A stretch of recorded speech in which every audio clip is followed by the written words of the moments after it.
Whoa!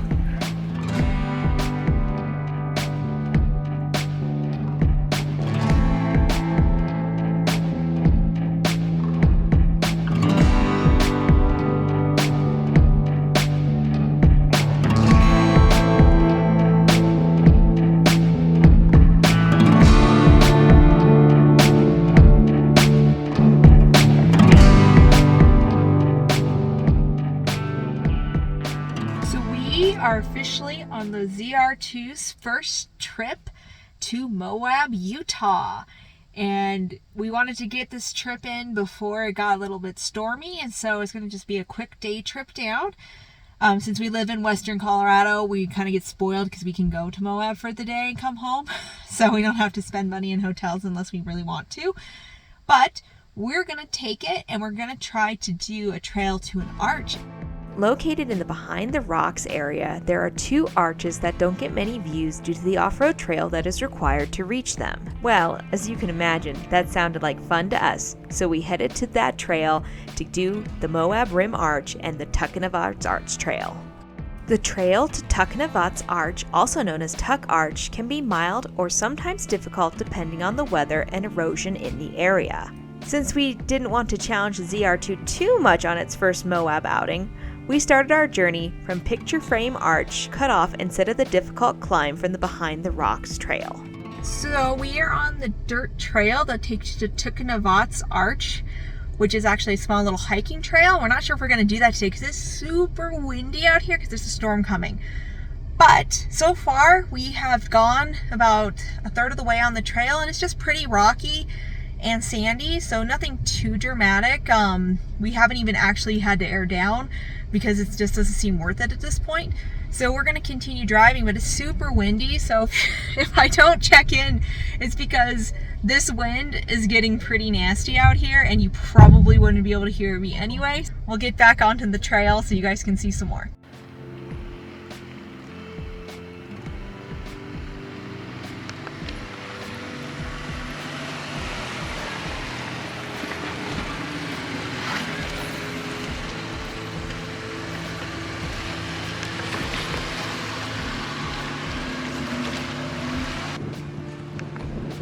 Don't let this easy trail fool you. The rocks will eventually get bigger, the cliffs more steep, and the drop-offs more extreme as you get closer to the arches.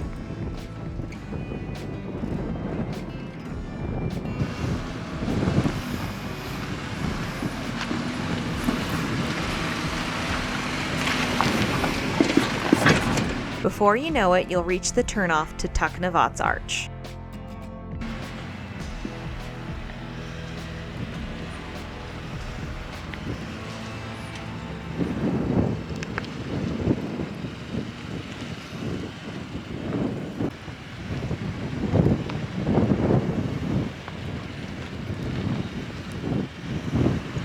You're right there.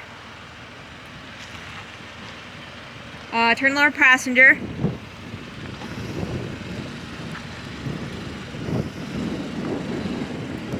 Now straighten.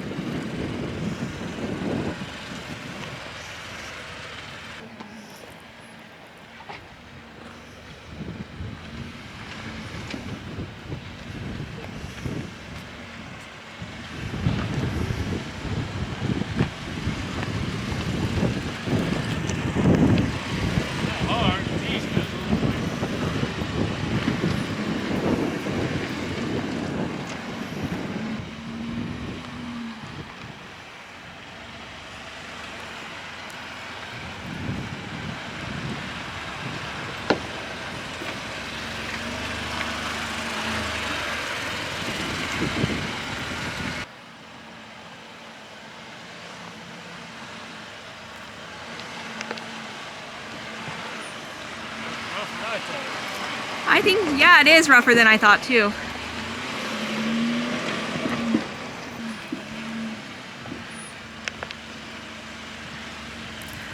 After you get past this little rough spot, as we like to call it, you'll be ready to handle the bigger rocks and the more off-camera situations, and you might need to use a rock slider.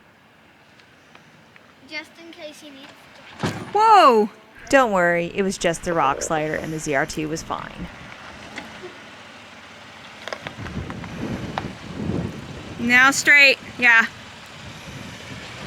Okay. Keep that line right there.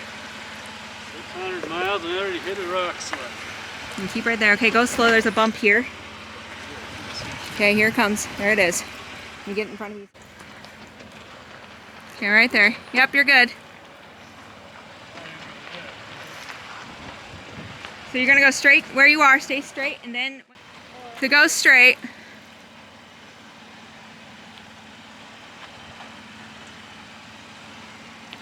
Okay, now we're gonna start turning you passenger.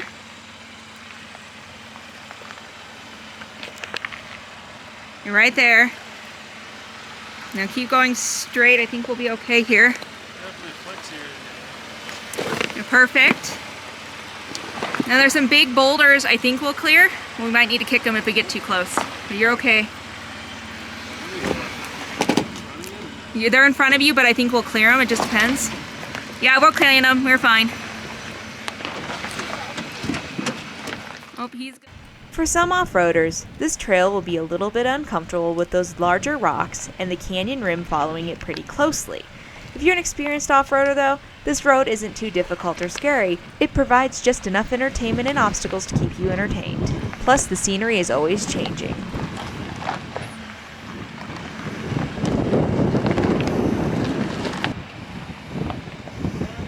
Right there is fine.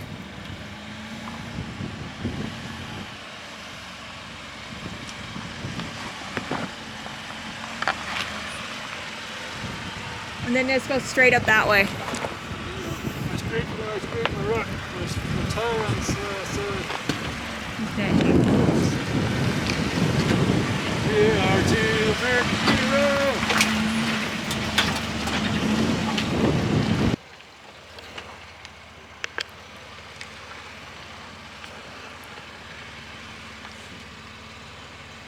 That was my approach. You've got probably like 8 inches. That's it? Maybe probably more than that. I'm bad at guesstimating. Whew, that got close. That departure got close, but we were good.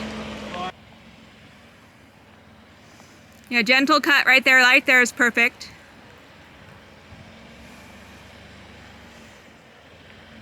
Now go straight.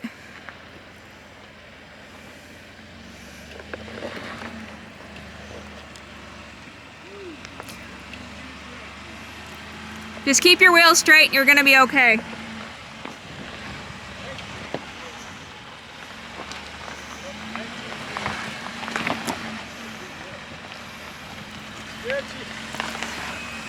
You said 19 degrees? It looks sketch. No, you have to come back through here.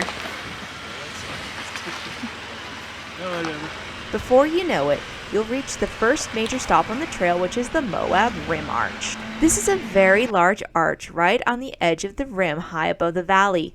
This arch doesn't get many pictures since it's hard to photograph, since it has a large wall of sandstone right behind it. If you continue past the arch to get to Tukuhnikivatz, the road will eventually dead end about a half mile past this point.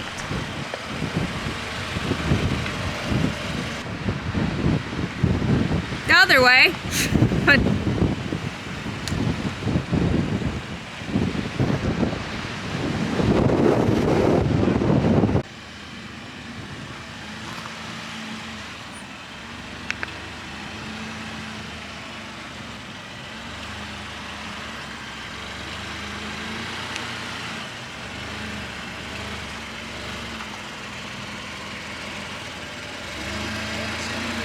you're good. Just keep going straight. You'll eventually come to a parking area with some amazing views. When we reached the parking area to hike to the Tukuhnikivatz Arch, the weather started to turn earlier than we had expected. So we took pictures from down below and decided it was best to get out before any rain could make the trail more difficult.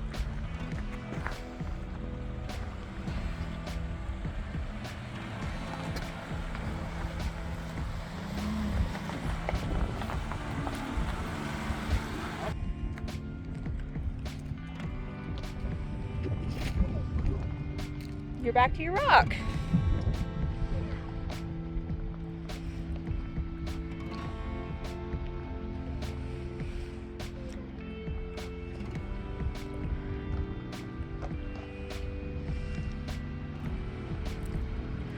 There it goes. Good job. Good job.